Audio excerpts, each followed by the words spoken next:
जब संत मिलन हो जाए, मन वाणी हरि गुण गाए।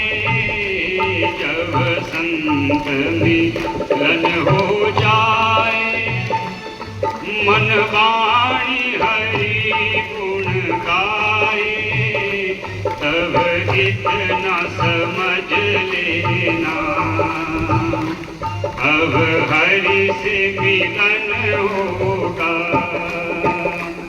तब इतना समझ लेना, अब हरि से मिलन होगा। जब संत मिलन हो जाए, मन वाणी हरि गुण गाए। जब संत मिलन हो जाए, मन वाणी हरि गुण गाए। तब इतना समझ लेना, अब हरि से मिलन होगा।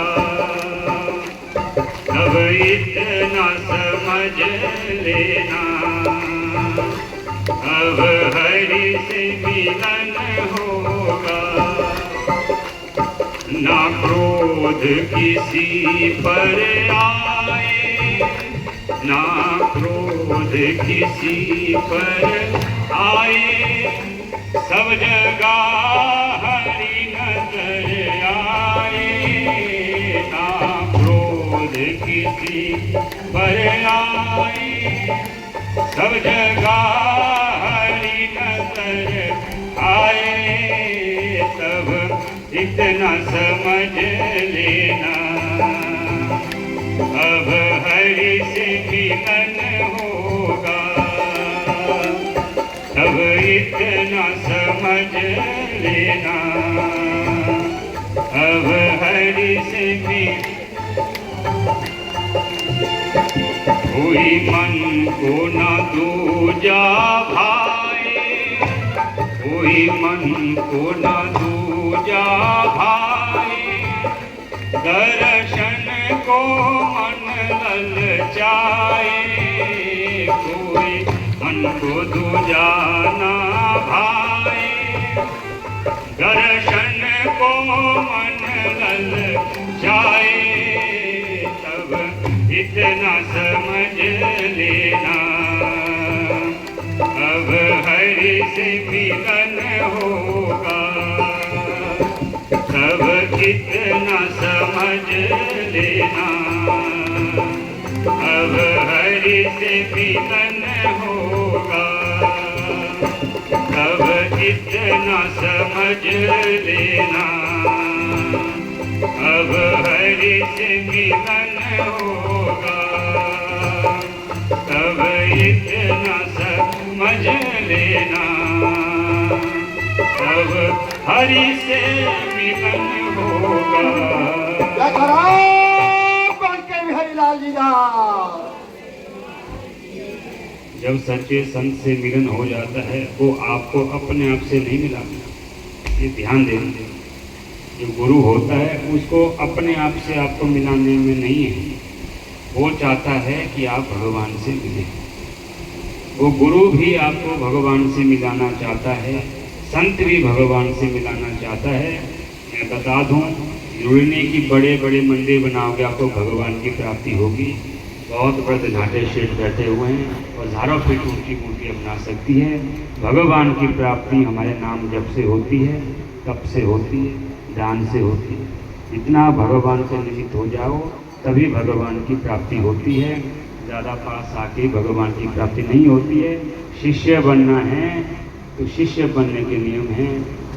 गुरु चाहे जितना मर्जी संपन्न क्यों ना हो, अगर गुरु शिष्य उनके मुताबिक ना चले तो शिष्य की कभी भी उत्पत्ति नहीं हो सकती।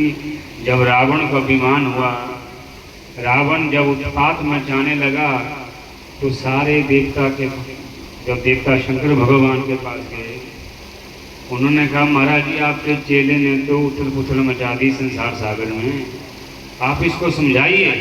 ये किसी की नहीं सुनता। तो शंकर भगवान बड़े मुस्कुराए, हंसने लगे। भोलेनाथ है, कह रहे आप क्यों हंस रहे हो भोलेनाथ? कह रहे ये मेरा चेला है, ये मुझे देख के हंसता है। बोले क्यों? कह रहे कहते महाराज जी आप तो पंचानन हो, आपके तो 5 सर है, 5 टाइप की बुद्धि होगी, मैं दशानन हूँ, मेरे 10 सर है, आप बताइए बुद्धि किसके पास ज्यादा है? तो शंकर भगवान कहते हैं कि इनको समझाना नहीं है। जो गुरु की बात नहीं सुनता, गुरु के विपरीत आचरण करता है, कुछ टाइम तक तो उसके अच्छे होते हैं, कलयुग का प्रभाव है, लेकिन अंतिम टाइम उसका अच्छा नहीं होता है। ऐसा जो शिष्य है, ऐसा जो गृहस्थ है, भगवान के पास जुड़ने की जो एक्टिंग करता है, आंखें बंद करके भगवान के पास जाने करता है। मैं आपको बता दूं, आप सब आंखें बंद करो, आंखें बंद करके भगवान की नहीं आप समझा सकते। आंखें जैसे ही बंद करोगे आपने अपने कर्म याद आएंगे, आपको क्या बुरा है, किसका देना है, किसका लेना है। हम ऐसे मूर्ख है, जहाँ मूर्ति होती है, गुरु बैठे होते हैं, आंखें बंद कर लेते हैं। जहाँ हमें प्रत्यक्ष मूर्ति बैठी है, जिसको देख के हम उनके चिंतन कर सकते हैं, वहाँ तो मूर्ति आंखें बंद कर लेते हैं हम। जहाँ कुछ नहीं होते वहाँ आंखें खोल देते हैं। इसे ये मैं आपको दे देता हूँ, जब कोई गुरु हो, मूर्ति सामने हो, आप एकटक होके देखिए, उनका चित्र का वर्णन कीजिए कि भगवान ने कौन कौन सी लीलाएं की। मूर्ति से सीखने के लिए क्यों है? आंखें बंद करके भगवान को सुनना ये बहुत बड़ा योग का एक चांस नहीं हो सकता। आप आंखें बंद कर दो, आप रोएंगे, हम कभी रोते भी है, कोई रोते क्यों? उनको अपनी ही कुछ अंदर से ऐसी उत्कंठा होती है, उस टाइम को रोना आ जाता है। भगवान के निमित्त रोना जब आएगा, वो तब समझो कि भगवान आपको प्राप्ति हो गए।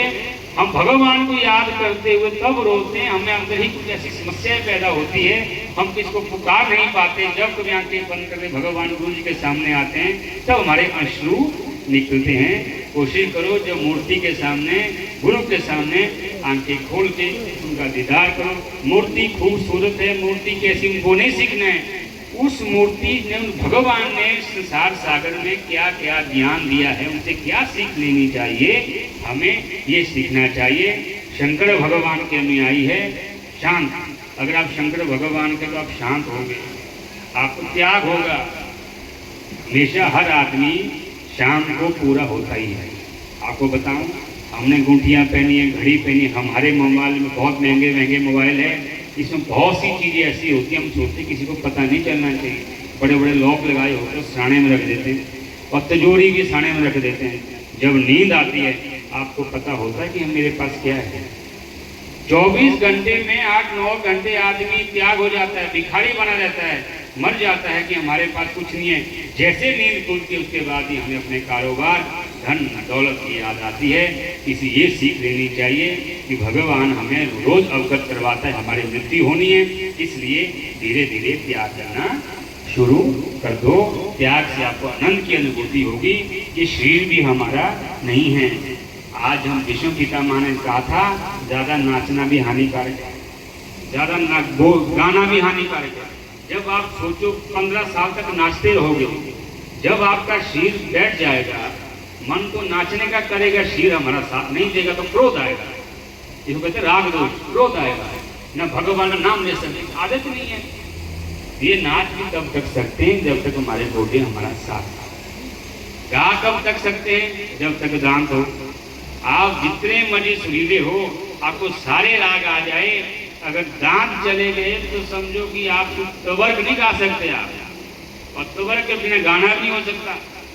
तो मतलब कि धीरे धीरे जब तक है आप करो कि नाम लेने की कोशिश करो। गुरु नाम तब लिया जाता है जब अंतिम क्षण होता है, आपकी जुबान बंद हो जाती है, उस टाइम जो गुरु का सुमिरन होता है, ताकि बार बार हम किसी गर्भ में पैदा होकर नहीं आए। तो हम क्या करते हैं, हमारी जो पूर्वज है हमारे गर्भ में ही आते हैं। भागवत के 10वें स्कंद में कहा है, अंतिम क्षण में जो मन में हमारा रहता है, उसी मन के अनुसार हमारा जीवन होता है। प्राय हम कहते हैं दादी वापिस आई है, ये दादा वापिस आया, प्राय कहते हैं दादा वापिस आ जाएगा। क्यों बोलते हैं? क्योंकि उनकी शक्ति पोतों में होती थी। ये गुरु मंत्र तब लिया जाता है कि अशक्ति मत रखो, ये सब दुख है, कोई भी सुख नहीं, सब दुख है। पति पत्नी सोचो, आप 30 साल तक साथ रहते हैं, पति और पत्नी में से एक की मृत्यु हो जाती है, तो वो पति अकेला पत्नी के सिर के पास नहीं बैठ सकता है। ये जो संबंध है ये जीवात्मा का है। इस जीवात्मा को परमात्मा की ओर ले जाने के लिए हम श्रवण करते हैं, परमात्मा को प्राप्त करने के लिए कीर्तन करते हैं। इस तरह से धीरे धीरे मंत्र जाप का आप ध्यान लगा दो। आज तो हम अच्छे हैं, चल रहे हैं। एक स्थिति ऐसी होगी कि हम 1 किलोमीटर भी नहीं जा पाएंगे, न हमारे पास कोई बात करने वाला होगा, न हमारे पास सुनने वाला होगा। इसलिए अभी से आदत डाल दो कि हम अकेले मंत्र का जाप करते रहो, सेवा भी करते रहो। दूसरी एक बात कहूँ, स्त्री में किसी शास्त्र में नहीं लिखा हुआ है कि स्त्रियों का पति कोई मठ के गुरु है। जहाँ तक हमने अभी तक पाठन किया शास्त्र का, तो मुझे नहीं लगता कि शास्त्र में लिखा हुआ है कि स्त्री का पति कोई महाराज जी है। स्त्री का जो गुरु है उनका पति ही है। जब तक आप पति के निष्ठा नहीं रहोगे, आप जितने मर्जी सेवा कर लो, गुरु जी की झाड़ू मार दो, घर में पति की आके बिना किया हुआ जो कर्म है उसमें हम पाप ही कमा रहे हैं। माता बहनों से ही आ गया है कि जब तक पति के बोलने के अनुसार ही मठ में जाओ, पति अगर हामी बोलता है गुरु से नाम लो, पति की सहमति है, तभी ही स्त्रियों का उद्धार होता है। शंकर भगवान साक्षात भी अगर आ जाए, पत्नी का उद्धार नहीं होता है। इसका मैं आपको उदाहरण भी देता हूँ। तुलसी जी की पूजा करते आप, वृंदा क्या थे, वो वृंदा थे। उन्होंने क्या किया, पत्नी पता जलंधर का ही, उन्होंने पूरी जिंदगी भर उनका ही किया। जलंधर की कैसा था, मुझे लगता है उनके बराबर राक्षस तो कोई नहीं होगा कलयुग में, कोई पति जैसे वो थे। लेकिन उन्होंने अपना धर्म, अपनी निष्ठा नहीं छोड़ी, तो इतनी सत्य बल था कि भगवान को भी पत्थर बनना पड़ा शालिग्राम कलयुग में। ये पत्नी की शक्ति है। इसलिए पत्नी का जो गुरु है वो पति ही है, ये ध्यान देना। बिना पति का किया हुआ आप चाहे 10 बार जाओ, 10 बार मठ में जाओ, 4 धाम करो, पति की अगर सहमति नहीं है, वो तो ऐसा है चाहे यहाँ देखो आंखें बंद तो सपना समझिए आप, पति की सहमति जरूरी है। इसलिए कि हम ऐसा चाहते हैं। धर्मनिष्ठ कैसे होते हैं इनको पूरा पता हो।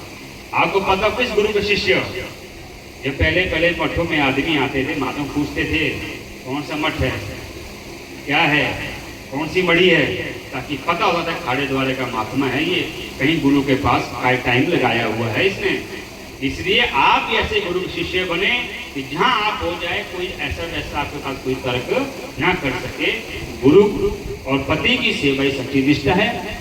पति की सेवा करनी चाहिए, पति की आज्ञा से ही आपको मठ मंदिर में ही जाना चाहिए। अगर पति बोले तभी वो कहीं हमारा भला होगा, अदरवाइज भला नहीं होगा। इसलिए मैंने आपको 4-5 सूत्र बताए हैं, इसमें से एक भी जीवन में ढाल दिया, मुझे लगता है कि कहीं जाने की आवश्यकता नहीं है। इसलिए अपने बच्चों को शंकर भगवान के सुमरन कराइए। विद्या शंकर भगवान ही देता है। आप क्या चाहते हैं, बच्चों को विद्या देना चाहते हैं? 20 साल तक क्या चाहते हैं विद्या? देखो गृहस्थ में कोई सुखी नहीं होता। पहले मठों मंदिरों में बच्चे प्राप्त नहीं हो रहे थी, बच्चे की सुख ना लेके मंदिर जाते हैं, बच्चे हो जाते हैं। फिर पढ़ाई नहीं करते, पढ़ाई हो गई, शादी हो गई, फिर नौकरी लग जाता है, उनके बच्चे हो गए। लास्ट में आदमी फिर दुखी है कि मेरे बहू और बेटा बाहर है, मेरे सेवा करने वाला कोई नहीं। महाराज जी हमें कोई जरूरत नहीं होगी। इस साल में आप सुखी नहीं हो सकते। ये सब दुख का कारण है। धीरे धीरे अपने आप को सोचिए। आज दूसरों से हम दुखी है, अपने आप को सोचना चाहिए। शंकर भगवान की तरह जीवन जियो। इतना सोचो कितना शंकर भगवान को कहा फिर भी वो शांत रहे। मतलब उन्होंने अपने आप को जानना था। समाधि का मतलब होता है अपने आप को जानना। समाधि का मतलब ये नहीं कि लोगों को दिखा दिया मैं बैठा हूँ। समाधि का मतलब होता है अपने आप को जानना। पूजा खाना, आपको पता है हमारे पूर्वज पूजा पहले पर्दे में करते थे। आज क्या होगा, आज पहले कैमरे लग जाते हैं, किसको दिखा रहे हैं, पूजा दिखाई नहीं जाती है। भजन पूजा जो है ये पर्दे में होनी चाहिए। दूसरी बात, हर घर में पहले पति पूजा करते थे, जेंट्स पूजा करता था। आज मैं देख रहा हूँ 80% में जेंट्स पूजा नहीं कर रहे हैं, औरतें पूजा कर रही हैं। इसलिए कोशिश करो घर में ठाकुर जी रखे हैं, कम से कम 5 मिनट तक आप ठाकुर जी के पास खुद बैठिए। 5 मिनट बहुत है, ज़्यादा छोट होगा। 5 मिनट लगाओ। जो गृहस्थ में जिसने पूजा की जो होता है जो मर्द होता है उस घर में अल्प मृत्यु कभी नहीं होती। ध्यान देना मेरी बात है। इसलिए बैठिए, 2 मिनट तक बैठिए, ठाकुर जी को स्नान कीजिए। ठाकुर जी सर्वोपरि है, ठाकुर जी की महिमा है, ठाकुर जी घर में रखिए, उनका ही स्नान तक कीजिए। बाकी आप सब जाने चाहिए, एक बड़े बड़े महाराज जी आए हैं यहाँ पर, अच्छे अच्छे वक्ता आए हुए हैं। हम तो छोटे से वक्ता है, जो हमें छोटी सी बुद्धि से हमें ज्ञात हुआ है, हमें अनुभव हुआ है। एक होता पढ़ना, एक होता अनुभव करना। एक होता है कि हमने 10 महाविद्या पढ़ी है, एक होता है 10 मध्य विद्या का पाठ करके उसको अनुभव करना, उसकी अनुभूति अलग होती है। एक होता है धोना गए थे जी, हम बैठे हैं पैदल जाना पर। एक होता है कि जो जाता है उसको पता है कि बाहर जाने में क्या मिलता है। अनुभव से लिया हुआ ज्ञान जो होता है वो कभी भी खराब नहीं होता और कभी भी हम गलत राय नहीं देगा। इसलिए अपने अपने गुरु जी का ध्यान कीजिए, जो गुरु जी ने बोला है उन मंत्रों का आप जाप कीजिए, वही सर्वोपरि है, वही साथ जाएगा। इन्हीं शब्दों के साथ मैं अपनी वाणी को गुरु चरणों में अर्पण करता हूँ। हमेशा खुश रहिए, संसार सारी खुशी है। जितना खुश रहोगे उतना आनंद में रहोगे। जितना आप रोते रहोगे, घर में कोई प्रिय मर भी जाता है, कितना रोते हैं आप, 2 दिन आंखों में दर्द हो जाता है, फिर हंसी छूट ही जाती है आदमी को। प्रकृति का जो नियम हंसना है, खुश रहना है। हम अपने इन चीजों के बस से अपना को दुखी करते हैं, लेकिन जो प्रकृति है, भगवान हमें हंसना सिखाता है। रंगमंच में आओ, अच्छा बोलो, अच्छा व्यवहार करो, भगवान का नाम लो। इस तरह से अपना जीवन यापन करना चाहिए। अपनी वाणी को मैं गुरु जी के चरणों में अर्पण करता हूँ। और आप कमेटी वालों को भी साधुवाद है। और ब्राह्मण लोग आए हुए हैं, देखो जो ब्राह्मण है हमारे गुरु है। ब्राह्मण हमें कर्म करना सिखाते हैं, ब्राह्मण दान देना सिखाते हैं। इसलिए ब्राह्मणों का भी बहुत बन के चरणों में बार बार कोटि कोटि नमन है। और आप इस तरह से कार्यक्रम को आगे बढ़ाइए। बोले अपने गुरु महाराज की जय। जय